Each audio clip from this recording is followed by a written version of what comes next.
Breaking చూస్తున్నాం. బెంగళూరు నగరంలో జరిగిన ఐటీ దాడుల్లో కాంగ్రెస్ పార్టీ నోట్ల కట్టలు బయటపడ్డాయన్నారు మంత్రి హరీష్ రావు.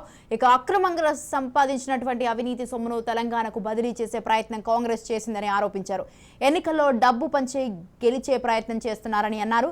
కర్ణాటకలో 40% కమిషన్ ప్రభుత్వం ఉంటే ఇప్పుడు 50% కమిషన్ ప్రభుత్వం ఉందన్నారు. కాంట్రాక్టర్స్ అసోసియేషన్ వైస్ ప్రెసిడెంట్ గా ఉన్న అంబికాపతి ఆ రోజుల్లో 40% కమిషన్ పనిచేసేవారు. నేడు అదే అంబికాపతి 50% కమిషన్ వసూలు చేసి తెలంగాణ రాష్ట్రానికి బదిలీ చేస్తున్నారని మంత్రి హరీష్ రావు అన్నారు. కర్ణాటక నుంచి దాదాపు 1500 కోట్ల రూపాయలు బిల్డర్ల దగ్గర నుంచి, వ్యాపారుల నుండి, కాంట్రాక్టర్ దగ్గర నుండి తెలంగాణ ఎన్నికల్లో ఖర్చు చేయాలని ఈ అక్రమ వసూళ్లకు కాంగ్రెస్ పార్టీ తెరలేపిందన్నారు. కాంగ్రెస్ పార్టీ ఎన్ని కుట్రలు చేసినా గెలిచేది బీఆర్ఎస్ ఏనని హరీష్ రావు తెలిపారు.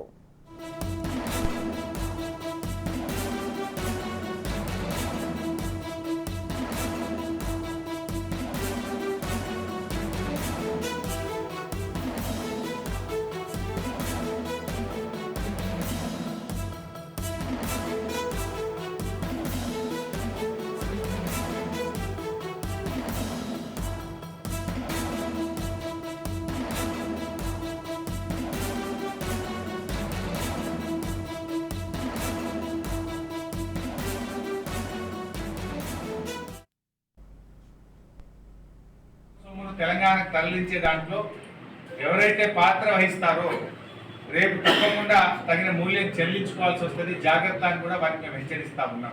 ఈరోజు కాంగ్రెస్ పార్టీ దీని మీద సమాధానం చెప్పారు.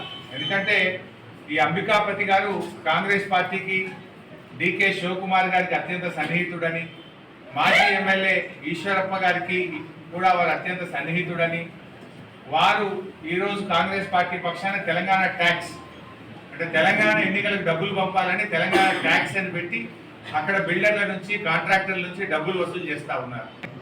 సో దీన్ని తెలంగాణ ప్రజలు కూడా అర్థం చేసుకుంటున్నారు.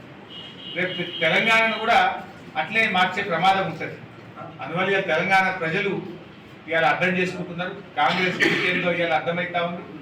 కాంగ్రెస్ పార్టీ కర్ణాటకలో సంపాదించిన అక్రమ సంపాదనతో తెలంగాణలో దొడ్డిదారులు గెలవాలని ప్రయత్నం చేస్తున్నారు. కానీ వాళ్ళు ఎన్ని కళలు కన్నా అవి పగటి కళలు అయితే తప్ప తెలంగాణలో ఖచ్చితంగా ముమ్మాటికి హ్యాట్రిక్ కేసీఆర్ది, బీఆర్ఎస్ ప్రభుత్వంది. మీరు ఎన్ని కుట్రలు పన్నినా, ఎంత అక్రమ డబ్బును తెచ్చి తెలంగాణలో బాధించే ప్రయత్నం చేసినా గెలుపు మాత్రం బీఆర్ఎస్ పార్టీదే. కర్ణాటక నుంచి డబ్బులను తెచ్చి ఇక్కడ ఖర్చు పెట్టాలని ప్రయత్నం చేయడం అంటే డబ్బుకు ప్రాధాన్యం ఇస్తున్నారు తప్ప ఇవాళ ప్రజాస్వామ్యానికో ప్రజలకు వాళ్ళ గౌరవం లేదు.